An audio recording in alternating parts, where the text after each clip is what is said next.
turkey's done. I don't think that can hurt us anymore. Alright, as we already know, preparing a nice holiday meal for friends and family can be a straight up nightmare and hell in a handbasket. But that's why I'm here, because in today's show, I'm going to take out all the stress and anxiety of holiday cooking. So pretty much, this show is going to be a banger, and we're going to break it down into the easiest form. So before we get started, please like and subscribe and turn on those notifications. Now, let's get into it. Yeah, this one, I can't wait to get into this one. Last year I did the fried turkey. This year I'm gonna do the traditional baked turkey. But I'm gonna, turn up the volume to 11, just like Spinal Tap. Basically, to where at the end you will have an awesome dinner that will make you a freaking superhero to your family. So with that being said, enough talk. Let's go ahead and get into this. Come on, let's go. Alright guys, starting off, you're going to need a large aluminum pan. This turkey is frozen solid, it's as hard as a rock, but hey, that's no problem. I plan on cooking it tomorrow anyway, so what I'm going to do is just simply leave it out overnight in my big aluminum pan. Alright, now that our turkey is nice and thawed out, you're going to remove all the little doohickeys and gizmos and all that that's inside of the turkey itself, like the thermometer, this little plastic deal here. That's what's used to hang up the turkey when it's in the slaughterhouse.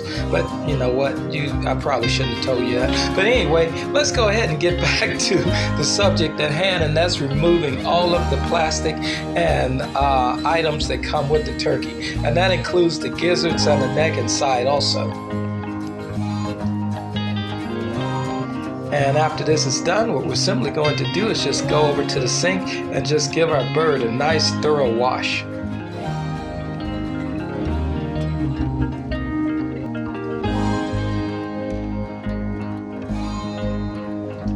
Alright, now that we have our bird nice and clean and washed up, what we're simply going to do is put it back into the pan. Only one thing. I went back to the Dollar Tree and picked up an even bigger pan. And with this, you want to make sure that the pan is twice as big as your turkey itself, because this is important for our cooking hack. And what we're simply going to do, remove the paper in the middle, and then there's going to be a little bit of glue residue left, some clear rubbery like substance, but that's okay. What we're simply going to do is just basically give it a light pull and then play with it just a little bit, pretend that it's a gummy worm or whatever, and we're simply going to throw it away. And then after that, we're going to rinse our pan out thoroughly with soap and water, and now we're ready to rock and roll. Alright, I'm going to place the turkey directly in the center of the pan, and then I'm going to make sure that it's enough room to put my other items. While doing my food prep, in the background, I'm watching one of my favorite 80s horror movies or horror comedies, and that's Evil Dead with Bruce Campbell. And so I didn't want to take any chances on a reanimated zombie turkey, so I decided to restrain it. Plus, this turkey has been acting up lately. And what I did was simply get some aluminum foil, bundle it together, then I pulled the wings in close together and wrapped the foil around the wings, and then I crisscrossed the legs, and then wrapped the foil around the legs as well. And when the turkey is done cooking, it's going to have that nice picture postcard look, just like a Norman Rockwell calendar. Alright, this next part is going to be a little strange, a little unconventional, but I guarantee in a weird way it's going to be a lot of fun. Alright, now what we're going to do is basically, bottom line, get a small kitchen knife, and then we're going to stab holes all over the turkey. We're going to put the sauce in between the skin and the meat in order for it to marinate completely into the flesh of the turkey. Hole sizes will vary, but just make sure that the holes in large portions of the turkey are large enough to basically place a spoon. That way you can get the sauce in between the skin and the meat of the turkey. Alright, now it's time to make our off-the-chain glaze, and this part is pretty simple. What you're going to need is a little bit of Lipton onion soup mix, some Kraft barbecue sauce, and some A1 steak sauce. And what you're going to do is just pour a decent amount into a bowl and just mix it together.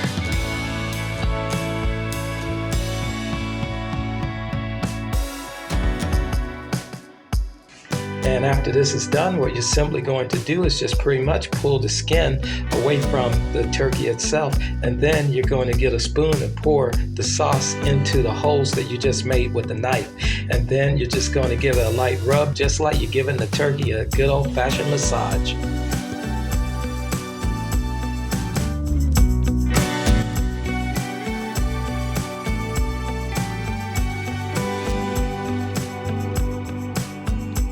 Alright, so far so good. Everything has come along great.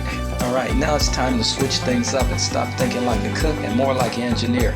And what we're simply going to do is pretty much make a thermal reactor for this turkey.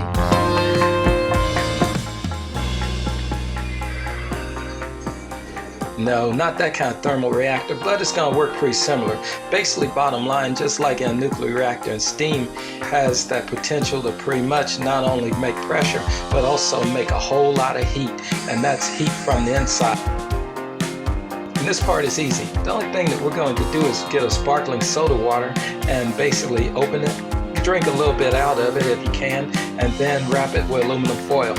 And then after that, you're just going to push it inside of the turkey and then pretty much recross the legs again and wrap it again with aluminum foil and get the turkey adjusted. And now we're ready to put this bad boy in the oven, and now we can really set this off. And I guarantee you, once this starts baking in the oven, your house is going to smell awesome and it's going to taste delicious. Alright, this bad boy's ready for baking, but he's going to take a few friends along with the ride. And with that being said, I'm going to get some aluminum foil. I'm going to wrap up some eggs because I'm going to make me a potato salad. And then I'm going to wrap up some potatoes in order to cook along with the turkey as well. This is the insides that we got out the turkey, which is the neck and the gizzard. And we're going to go ahead and cook those too. But either way, it's better just go ahead and cook it first and then throw it away. And now we're simply going to tear 2 pieces of foil and put on top and tuck in the sides. And now we're ready to put this bad boy in a preheated oven for 3 hours and 30 minutes. That's my 330 rule. And that's 330 degrees for 3 hours and 30 minutes.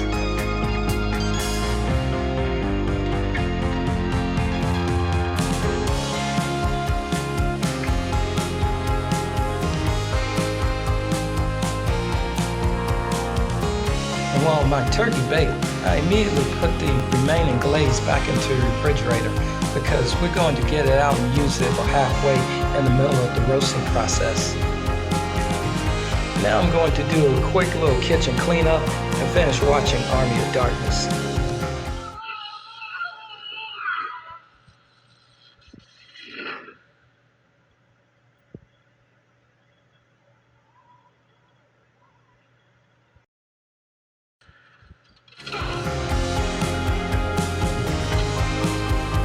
Alright, about an hour and a half, I decided to check on the potatoes and the eggs that's inside of the roasting pan to see how they're getting along.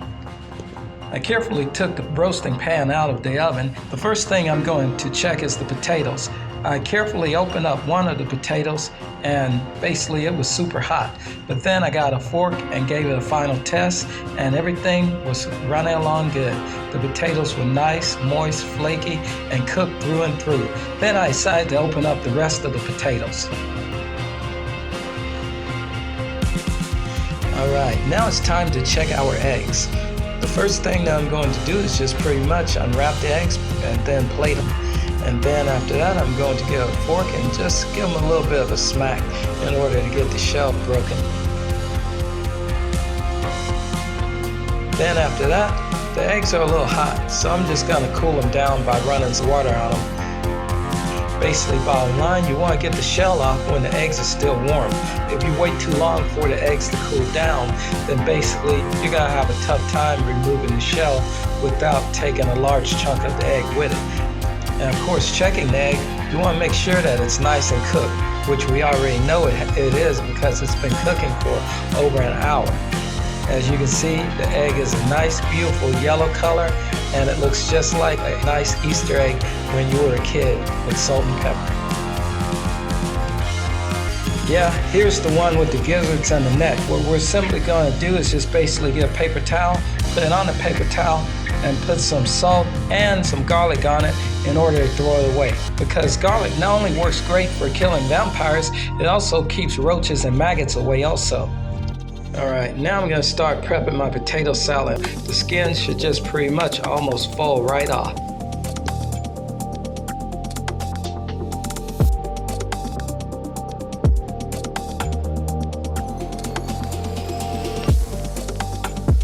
Now I'm going to chop up a little green pepper, or as other people call it, bell pepper, and we're going to pretty much use half of it, and then I'm going to put the rest of it in the refrigerator. We're going to chop it into nice, small, tiny cubes. You know what? While we're at it, let's chop up a little bit of green onion as well. But if you don't have green onion, regular onion works great also. Now, the important thing to remember about green onion is you want to cut the roots away from it first. And you can pretty much tell where the root area is on the green onion. And after you cut that off, you chop it and dice it into little small fragments.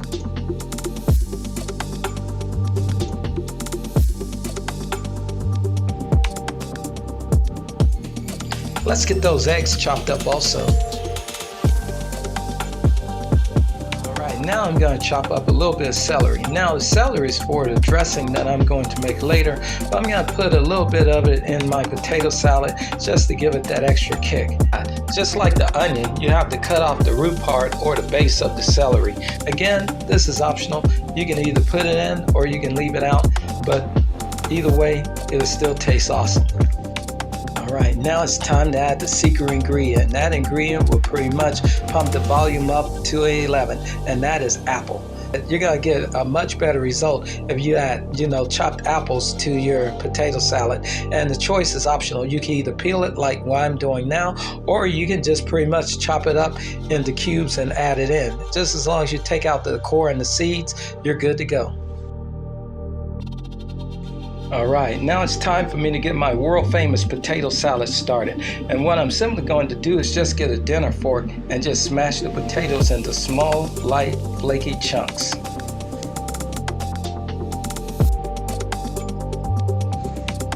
Alright, now that we have our potatoes mashed and stirred, now it's time to add our seasonings.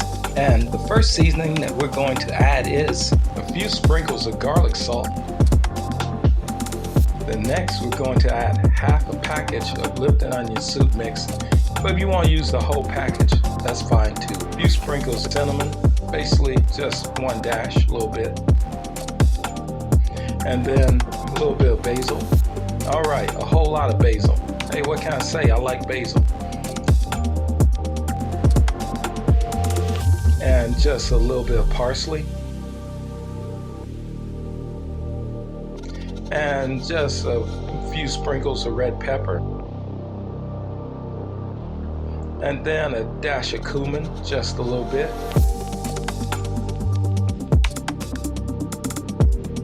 Now we're going to add in our chopped ingredients.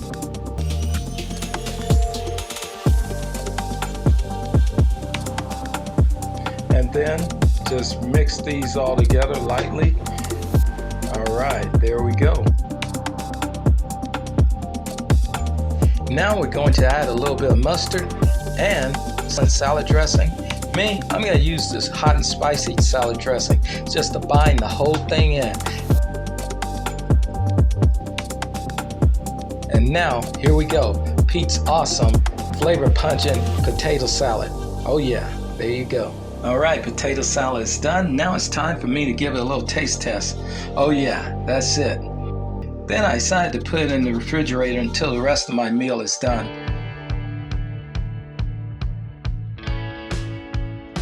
But then I went back to the refrigerator and got me a Yoo-hoo so I can finish watching Army of Darkness. And then I decided to watch an episode of The Golden Girls because that's how I roll. Hey, our turkey is done. It's nice and cooked and looking good. I got a spoon and started ladling the juice out. It was going a little slow, so I decided to just pick the pan up and pour it into the bowl itself. Now, let's get that thermal reactor out of there. Cover in aluminum foil. Ooh, good God, this can is hot. But that shows that it worked and it did a good job of cooking the turkey from the inside.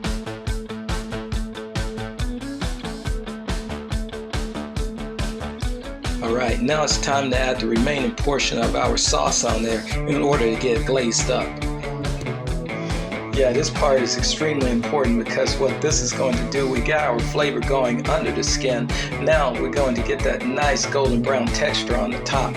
And the secret to that is just covering the entire turkey from top to bottom.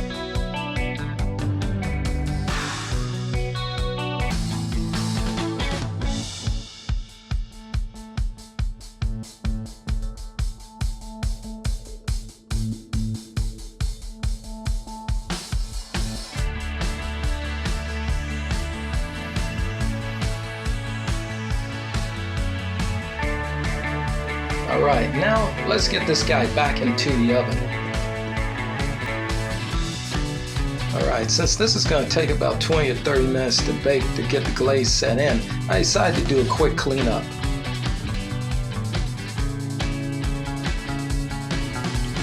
Alright, after 20 minutes, our turkey looks great. Now, let's go ahead and check it out. Man, I tell you guys, I wish that you could smell this turkey. It smells amazing.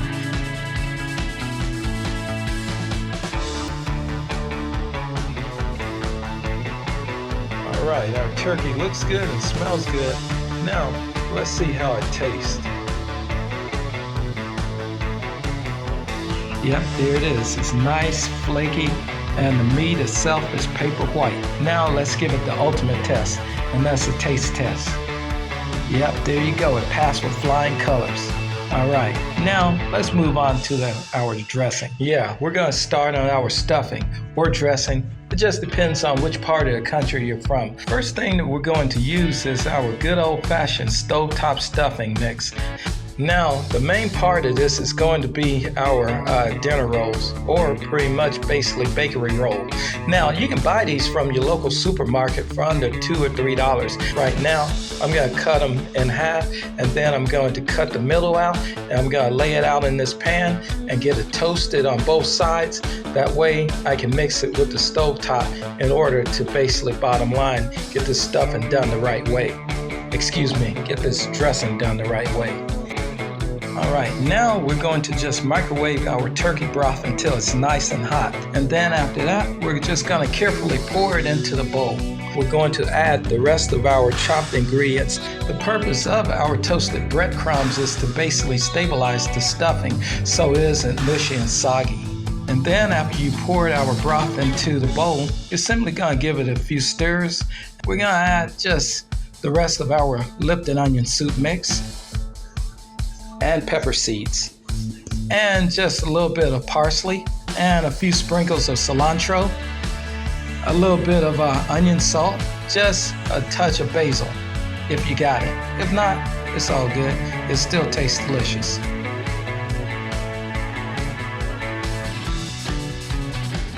Alright, now it's time for my award-winning gravy to go. The only thing that we're going to do is just pour the remaining broth that we got from the turkey into a saucepan or skillet.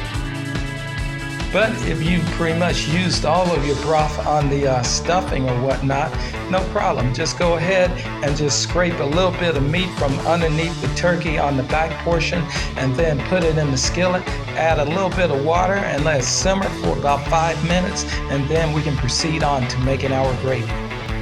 Alright, the first thing that we're going to do is add a little flour, and then we're going to pretty much mash the flour while stirring it in order to avoid lumps. And if we do encounter any large lumps that you can't get out, just basically get a container and just fish the lumps out individually. Alright, now that you've fished out all of the lumps, or at least most of the lumps, what we're simply going to do is just add some milk to our gravy, and then just give it a gentle stir. Then after that, you're going to go ahead and add sour cream. And then after that, we're going to go ahead and just add a little bit more water in case that's a little too thick. Then we're going to add a little bit of salt and pepper and chives if you got them. Yeah, it's going to have a milky look or pale look, but hey, don't worry. Just pretty much basically let it simmer a little while and it'll start to darken a little bit. And if you want to have a little bit of color, just go ahead and sneak a little A1 steak sauce in there. I won't tell anybody. And while you're at it, sneak about a spoonful of Kraft barbecue sauce in there too. That'll boost up the flavor also. I decided to wait a little bit until my gravy cooled down, and then I decided to put it away in a storage container. And when it's time to eat, I'm simply going to microwave it for about 2 or 3 minutes. Alright, the main part of our meal is pretty much done, but I gotta get dessert. For some reason it was crazy foggy. I mean, this fog came out of nowhere and it was thick as peanut butter. I could barely see the supermarket in front of me. And as soon as I went inside, all hell was breaking loose. Man, this crap was off the chain. I was asking around for help. I wanted to find out where the pies were. And then all of a sudden, alien transdimensional mosquito broke through the glass, jumped on this woman and nutted in her neck. And then I looked over and this one guy was running around on fire. And even worse, the Fall Out Boy song Light 'Em Up was playing in the background. Man, this shit was off the chain. I had to get my pies and get out of there. I just left the money on the counter because I couldn't find a cashier. Come to think of it, this crap was like that Stephen King movie, The Mist. Think about it. The Mist 2. Last minute shopping. I totally nailed it. Excuse me, ma'am, will you watch a movie about a guy trying to make it to the store fighting interstellar transdimensional beings in order to make a fantastic kick-ass holiday dinner? Ain't nobody got time for that. Alright, well, no delicious off-the-chain turkey dinner for you, and my mosquito's gonna bust a nut in your neck. Yeah, I know. You're probably thinking, yeah, frozen pie. Look, I've been cooking all day. You know, basically, bottom line, Marie Callender and Mrs. Smith pies are the bomb. And they'll get you through a pinch in any holiday cooking. Now, I'm going to preheat the oven for 370, 375, something like that. And then, I got to make an important phone call. Yeah, mosquito. Yeah, that's right. He nutted. Oh my God. Ain't nobody got time for that. Alright, after baking about 45 minutes at 375, our pie is good to go.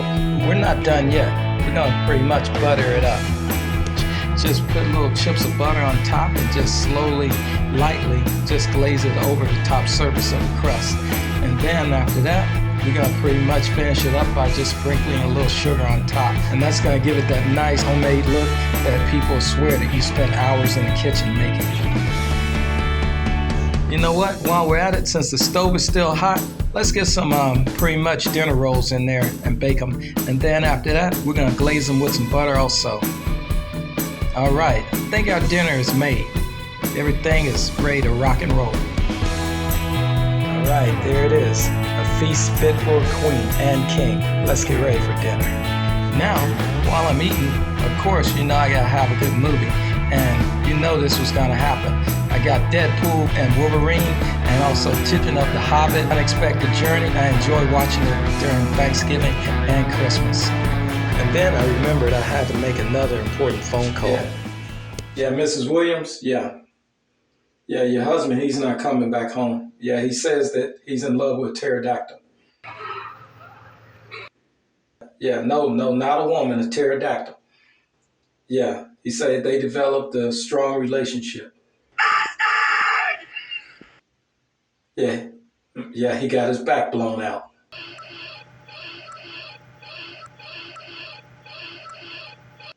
Yeah, he's not coming back home. Yeah, he says he's in love with this pterodactyl and he's gonna try and make it work.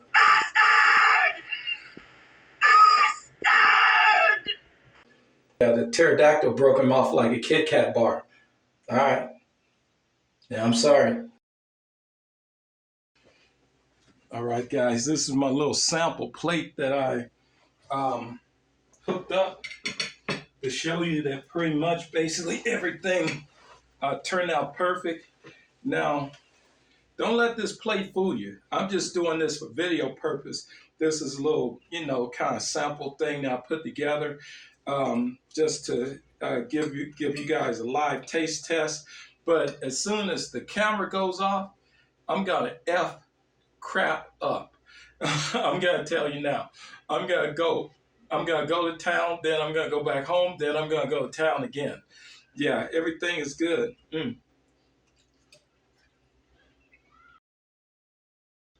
This potato salad is rock and roll.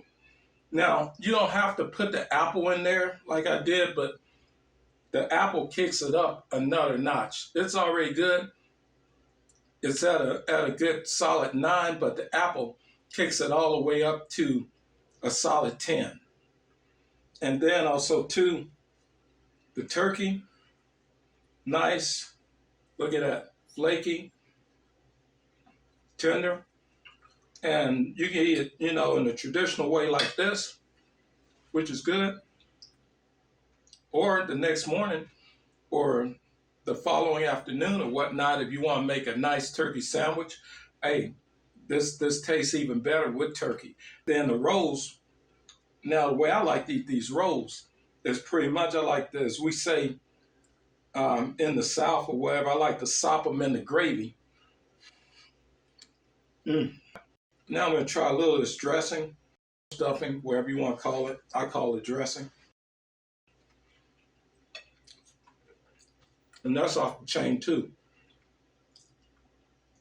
Yeah, I'm getting all the flavors of the spices that I put in there.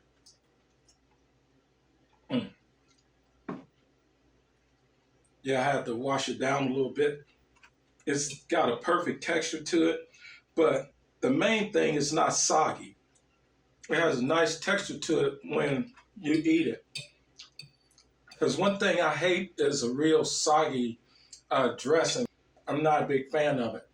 And all in all, everything turned out good. Now, with the pie, I always keep Cool Whip in my house. One thing you're going to see in my videos are Cool Whip containers, because I'm a big pie eater.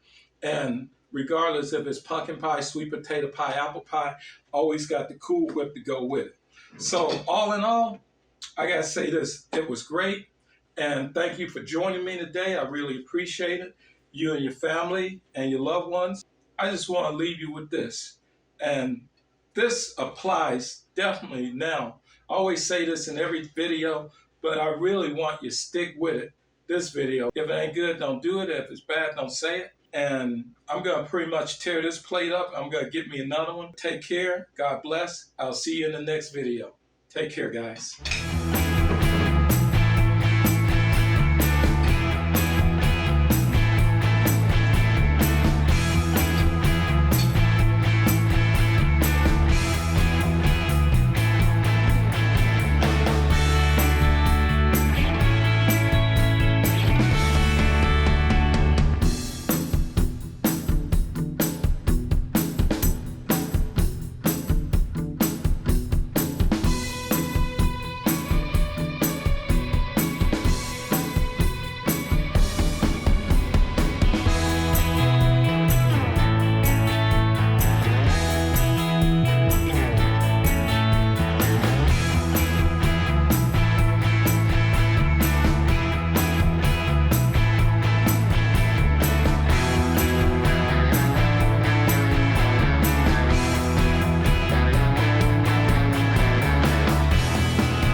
Alright guys, if you're going to do the deep fried turkey thing, 2 things.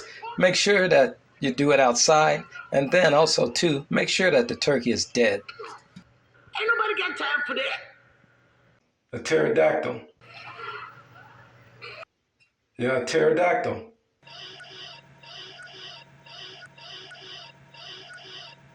He nutted.